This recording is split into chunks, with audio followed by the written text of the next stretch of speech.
जय देवा जय देवा जय देवा जय देवा जय शिव मार्तंडा.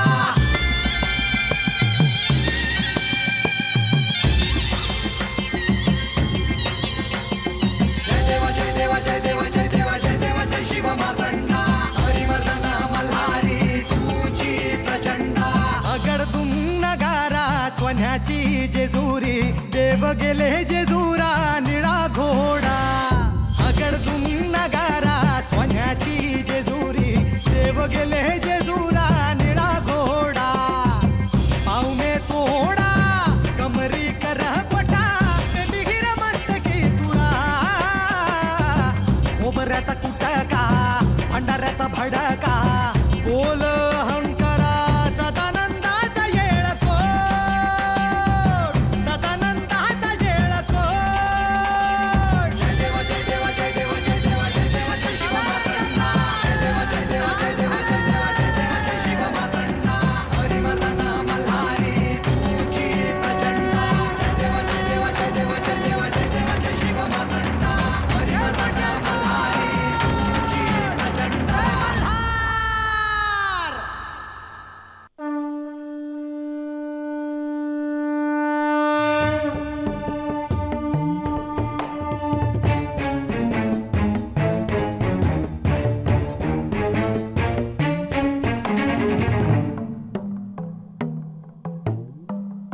आपण आता कुठे आहात?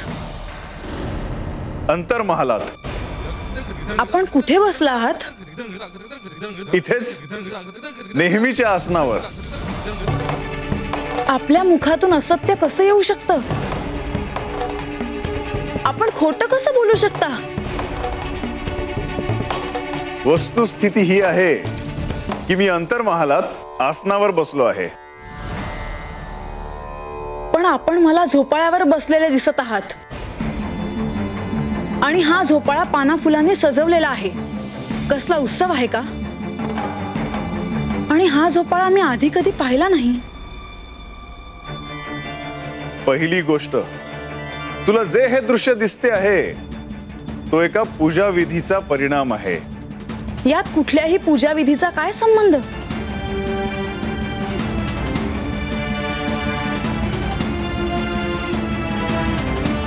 बरं, आपण अंतर्महालाच्या बाहेर येऊन शांत ठिकाणी उभं राहून माझ्याशी काही क्षण नाही का बोलू शकत? नाही. नाही? तुम्ही मला नाही म्हणत आहात? नाही म्हाळसा, मला हे असं आता नाही सोडता येणार. तुम्ही माझ्यापासून काहीतरी लपवता आहात. म्हाळसा, मला तुझ्याशी बोलता यावं म्हणून प्रधानजी सर्वांना घेऊन बाहेर गेलेत. दृश्य तसे विनोदीच होते. सगळे इथे उभे होते आणि मी एकटा बोलत होतो. परंतु मी कोणाशी बोलतोय हे मात्र कोणालाच माहित नव्हते. तुम्ही माझं ऐकतच नाही आहात. मला तुमच्याशी बोलायचं नाही. म्हाळसा, म्हाळसा, म्हाळसा ऐक. म्हाळसा,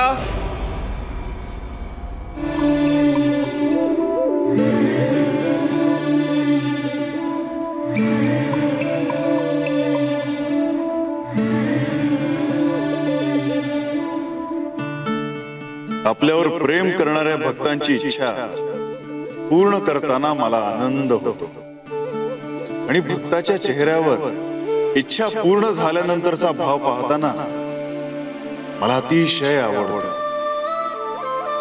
परंतु म्हाळसा, तुला मी हे कसं समजावून सांगू? परिस्थितीच अशी आहे की यात तुझीही काहीच चूक नाही. आणि बानूला, तिला तर कल्पनाच नाही की काय घडते आहे. परंतु हा हिंदोळा मनात उचंबळणाऱ्या भाव भावनांचा आहे. तो कधीतरी शांत होणार.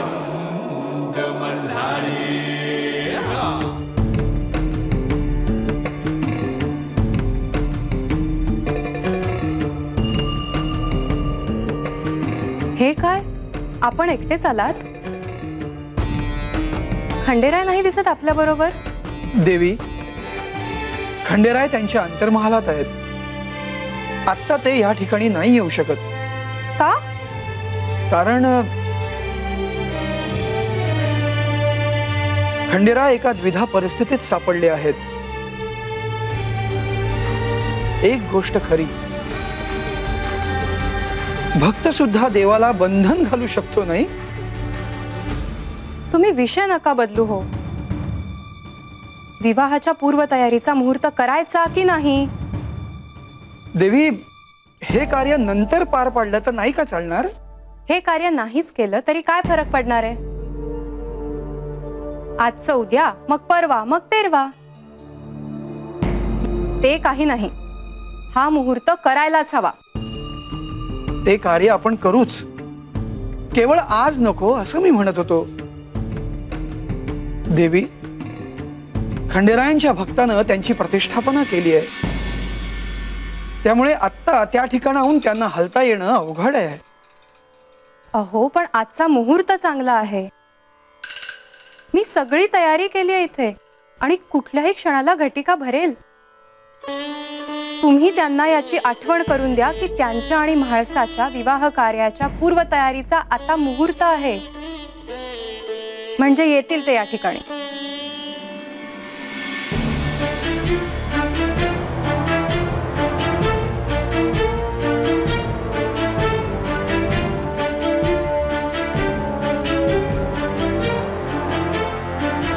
देवा, आपल्याला काही हवंय का? नको.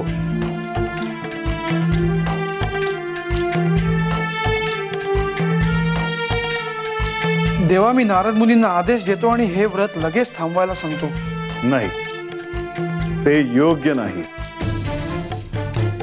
परंतु देवा, हे व्रत इतकं सोपं नाही. ह्यात खूप वेळ लागेल. इथे लक्ष्मी देवी विवाह कार्याच्या पूर्वतयारीचा शुभमुहूर्त करायचं म्हणतायत. तिथे म्हाळसा देवींना आपल्याशी बोलायचं आहे. त्यांना आपल्याकडून काहीतरी हवंय. आणि एकीकडे बाणाईला पौष पौर्णिमेला आपण भेटण्याचं वचन पुन्हा हवंय. देवा, प्रधानजी, तुम्हाला माहित आहे की हे आपण एका क्षणात थांबू शकतो.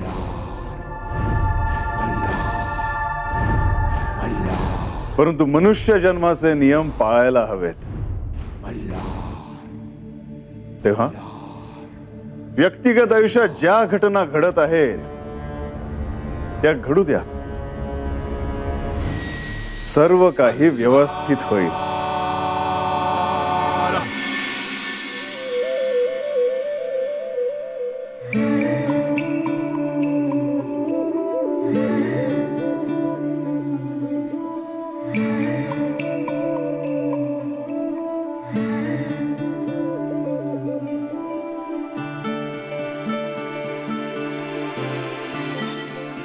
नारायण नारायण. महाराज,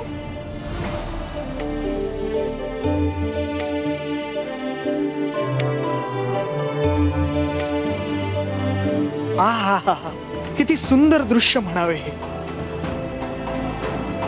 बानू, तुझ्या मनातील इच्छापूर्तीसाठी केलेल्या या हिंदोळा व्रतात खंडेरायांना असं झोपायावर बसलेलं पाहणं खरोखरीच अतीव सुखाचं आहे.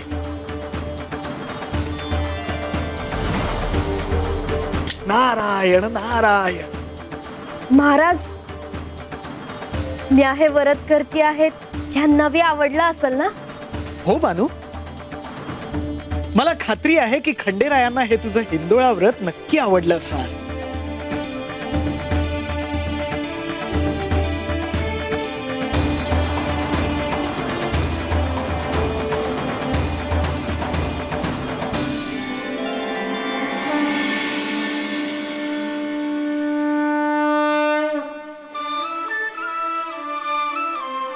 महाराज, काय करावं पुढं? नाही म्हणजे माझं व्रत पूर्ण झालं असेल की आता? होईल ना माझी इच्छा पूर्ण? हळदीचं शिवलिंग परत बेलाच्या झाडाखाली ठेवावं का? नाही बानू, आता कुठे या हिंदोळा व्रताला खऱ्या अर्थाने प्रारंभ झाला आहे. अजून हे व्रत संपायला बराच कालावधी आहे.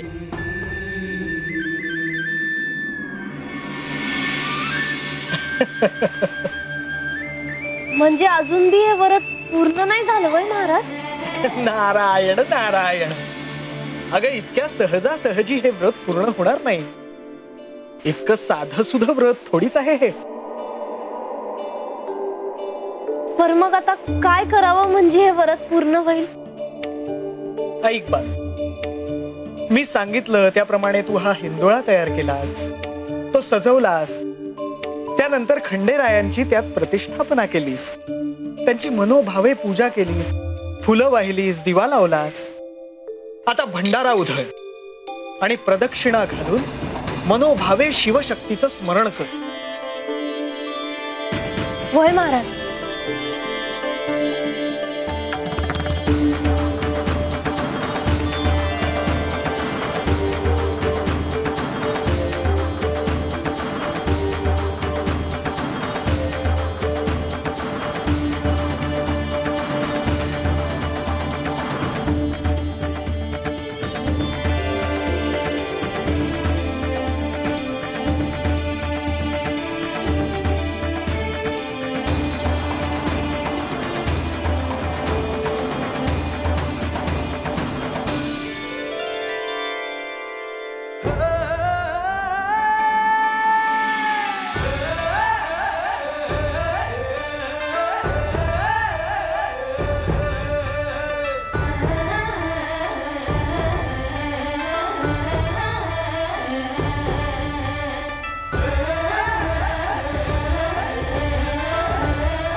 नारायण नारायण. देवा, पाहताय ना, आपली भक्त मनापासून आपल्यासाठी व्रत करते आहे. नारायण नारायण.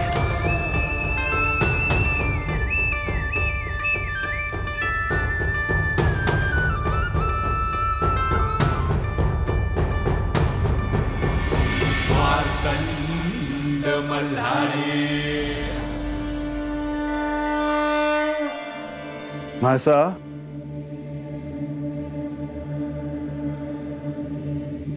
म्हाळसा,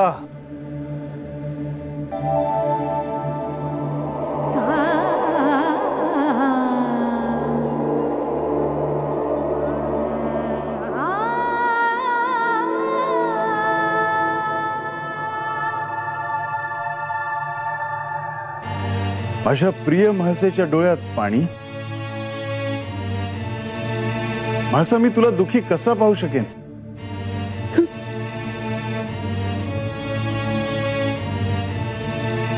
म्हाळसा, शांत हो.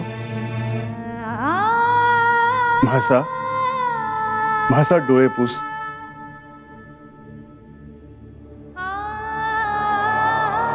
म्हाळसा, ऐकतेस ना? हो, बोला. म्हाळसा, आज मला खरोखरच एक महत्वाचे काम होते. लक्ष्मी देवीनी गडावर विवाहाच्या पूर्वतयारीचा मुहूर्त ठरवला होता आणि तसेच प्रधानजींबरोबर राज्याच्या कारभारासाठी चर्चाही होती. हो, पण माझ्या एका छोट्या कामासाठी तुम्हाला वेळ नाही काढता आला. बरं, आता पहिलं तुझं काम सांग, काय करायचे आहे? नक्की सांगू? होय म्हाळसा, आईबाबांनी विवाह संदर्भातली यादी सेवकांबरोबर पाठवण्याचे ठरवले होते, पण मी सांगितले की सेवकाला पाठवण्याची काही आवश्यकता नाही. मी तुमच्याकडून यादीसाठी होकार घेते हे मी आईबाबांना खात्रीने सांगितले की मी होकार घेईन. मी लतिकाला देखील सांगितले आणि तुम्ही माझ्याशी बोलला सुद्धा नाहीत. मला कसे वाटले असेल? म्हाळसा, म्हाळसा, मी तुला दुखावलंय आज. तू सांगितलं असतस तर मी लगेच होकार दिला असता. आता मला राग येईल असे काही बोलू नका. बरं म्हाळसा, मी ती यादी पाहिली नाही, तरी पण त्या यादीसाठी माझा होकार आहे. नक्की? हो, आणि माझा यादीसाठी होकार आहे हे त्यांना सांग. आणि तसेच काम पूर्ण करायला पुढे जा असेही सांग. पण आपण यादी कुठे पाहिली? म्हाळसा, त्याची काहीच आवश्यकता नाही. केवळ तू आनंदी राहा.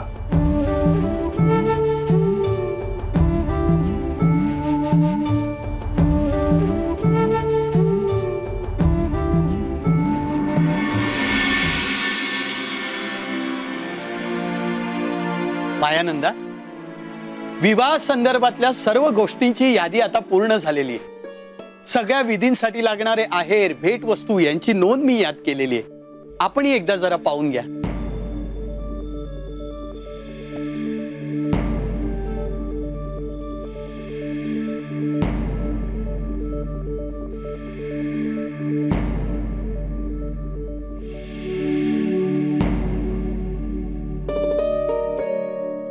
ही यादी घेऊन लगेच जेजुरीला जायचंय.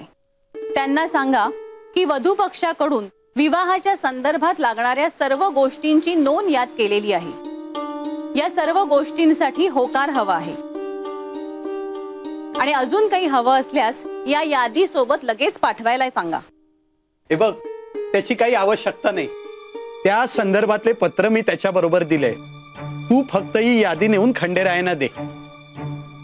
ही यादी जेजुरीला पाठवण्याची आवश्यकता नाही. त्यांचा या सर्व गोष्टींना होकार आहे.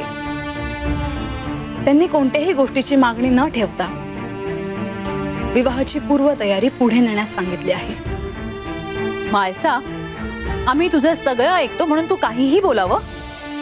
हा विवाह साधा नाही, हा काय पोरखेळ आहे? मायानंदा,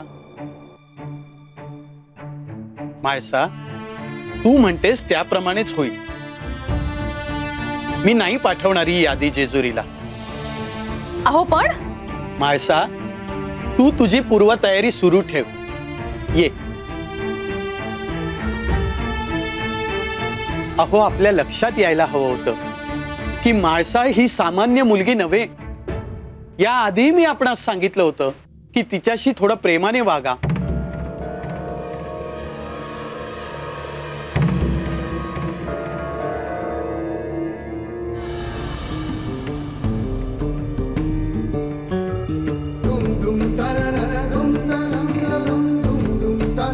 देवा, आपण हे आसन सोडणं आवश्यक आहे. त्यासाठी आपण काय करावं? देवा, नारद मुनींनी ह्या सगळ्याला सुरुवात केली आहे. हे व्रत थांबवणं जर का त्यांना शक्य असेल तर मी त्यांना आदेश देतो. प्रसंगी मीच बोलतो त्यांच्याशी. नाही प्रधानजी, आपण जर नारद मुनींशी बोललात तर आपण धर्मसंकटात सापडू शकता. तेव्हा नारद मुनींशी बोलण्याची वेळ आता माझी आहे.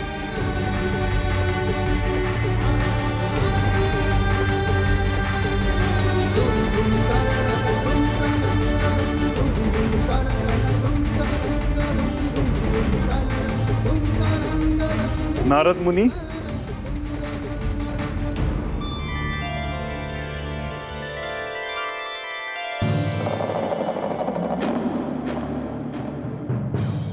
मार्तंड भैरवाच्या ह्या अवतारात आपण जे कार्य करीत आहात ते मी पाहत आहे.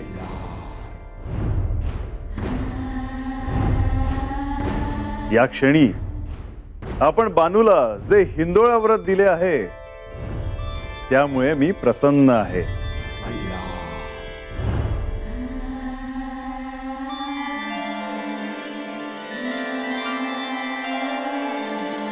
तेव्हा आपण आपल्या शिष्येला सांगावे की तिचे हे व्रत पूर्ण झाले आहे. नारायण नारायण. देवा, बानूच्या व्रतानं आपण प्रसन्न झाला आहात, परंतु माझ्या शिष्येने तिच्या इच्छापूर्तीसाठी हे व्रत केलं आहे. नारद मुनी, काय इच्छा आहे आपल्या शिष्याची? नारायण नारायण. देवा, आपण तर अंतर्ज्ञानी आहात. ज्या हेतूने बानूने हे व्रत केलं आहे तो हेतू साध्य व्हावा अशी तिची इच्छा आहे, आणि ती इच्छा आपण जाणताच. मुनिवर, आपण बानूला सांगावे की मी तिला वचन देतो आहे की मी पौष पौर्णिमेला सूर्यास्ताच्या अगोदर तिला भेटायला तिच्या घरी येईन.